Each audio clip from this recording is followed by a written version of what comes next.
Welcome back. We all know the delight of biting into our favorite comfort food. And today we're talking about one of the ultimate comfort foods. That's congee. It's a type of rice porridge that originates in ancient China. That's right. To tell us more about this heartwarming meal and to show us how it's prepared is food expert Mary Tang. Welcome back to the show, Mary. So nice to be here. Okay, Mary, we're so delighted to have you back. And so for those who aren't familiar, describe what exactly is congee. I'm so excited to be here. I have an entourage as well in the front. So congee is, I love congee, to talk about congee. And, it's rice with lots of water. Yeah. And it's cooked down until the rice is broken down. And then you get a porridge-like consistency. Okay. And so for me, congee is, comfort food. It's nostalgic, it's delicious, and we eat it all year round. I love it. And growing up, I would say we typically ate it like during brunch. We ate it, I fed it to my babies. It was nutritious. It's like light on the system. And we also ate it when we were sick because it's, easy on the digestive system as well. That's good for everything. Yes. Yeah. So I know that there are different types of congee, but talk about the general way you might prepare it.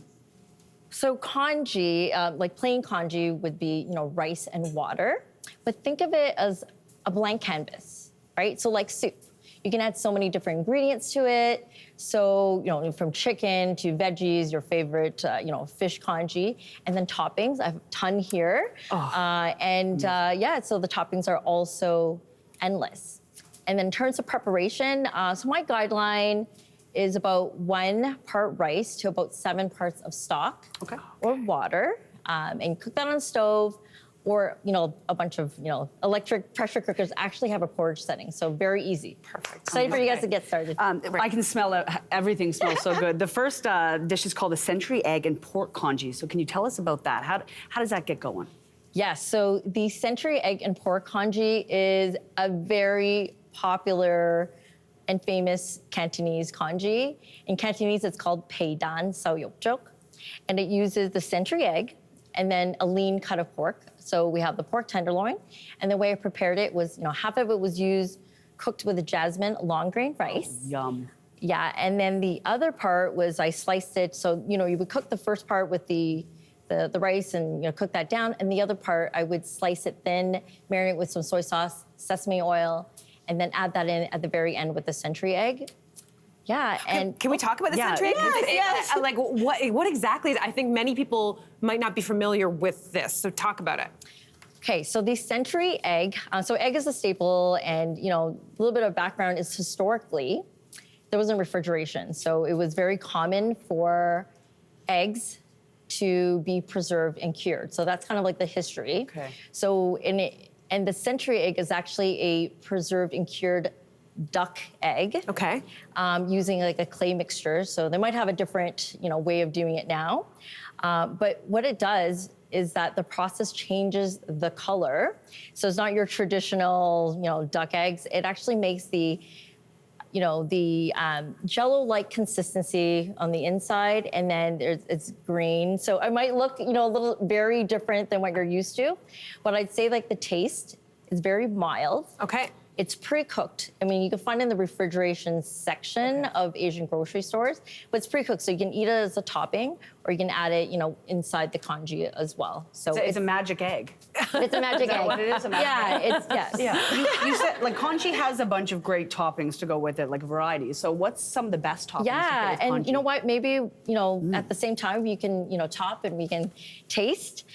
So for this topping, for this particular one, I would suggest like the fried fritter, which is actually like a staple. Okay, do it. Go in there. Dive in there. Go in the fried fritter. We call it the Chinese donuts. Do it. Okay. We're gonna both do it. We're gonna both go in here. Can we just grab with our hands? Donuts. Okay. Oh, this is... And I'm just putting this on top of here? Yeah, so it's actually the first one. Okay, you got it. But other toppings that are, I would suggest are sesame oil. Okay. which is right here. So I'm gonna Okay. take Thought that for was you. liquor. Sesame oil. Okay, Yeah. good to know. There's So just white, the regular- yeah, you can put just a little bit because it's very aromatic and very pungent. my God, it's we have so white pepper, but some other really fun toppings or scallions are also a staple. Yes. We have Want some pickle. scallions? You want to get in there? Yes. I can see this being fun for everybody to just get in there. It's you know? a party, you know? It's a party. It is a party. And Indeed. so much texture, right? And we have like peanuts, we have pickled cucumbers. Okay. Look at you. And Look of at, here we course, go. if Here you we go. want We're an gonna extra go. country egg. Okay, I'm coming- amazing. I'm amazing. coming over there for Get this. your I wanna hands out of my get stuff. this. You get out of Get here. out of there. You get Okay, out of here. the next one you have for us, we're gonna try this, but it's Yeah, try it. chicken porridge, chicken rice porridge. So tell us about this one as well.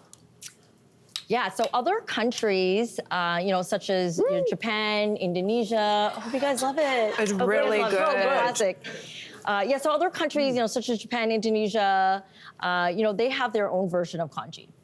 And so the chicken porridge congee, this is a Korean version, is called dakjuk. So juk, meaning like the rice porridge, which is funny because juk in Cantonese actually means congee. So the way I prepared this one is a really easy version where I use store-bought rotisserie chicken, remove the skin. Love it. And then from there, you use the carcass for the stock with glutinous rice. Okay. Sweet glutinous rice and water, sauteed it with a little bit of aromatics. We have celery, carrots, and then you rip the meat and you add it at the end. So there's a little cooking, and it's so good. And again, the toppings. Here I have extra chicken. And then also, you could, of course. no, You can add no, what you you had- want. you know said what? no, You no. can mix and Okay, not. Because you're going to show us a veggie congee as well, right? Can you tell us a little bit about that?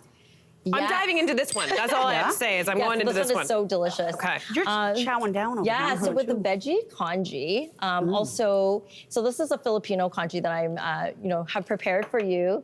And so it's actually influenced by Chinese migrants. And it's called lugaw. And I have one that's mixed in with mushrooms. Okay. And so what makes it stand out is that it's a little bit thicker. This last one? Yeah, this last Okay. one. There's two things. One, it's, savory and it's thick because it uses the glutinous rice.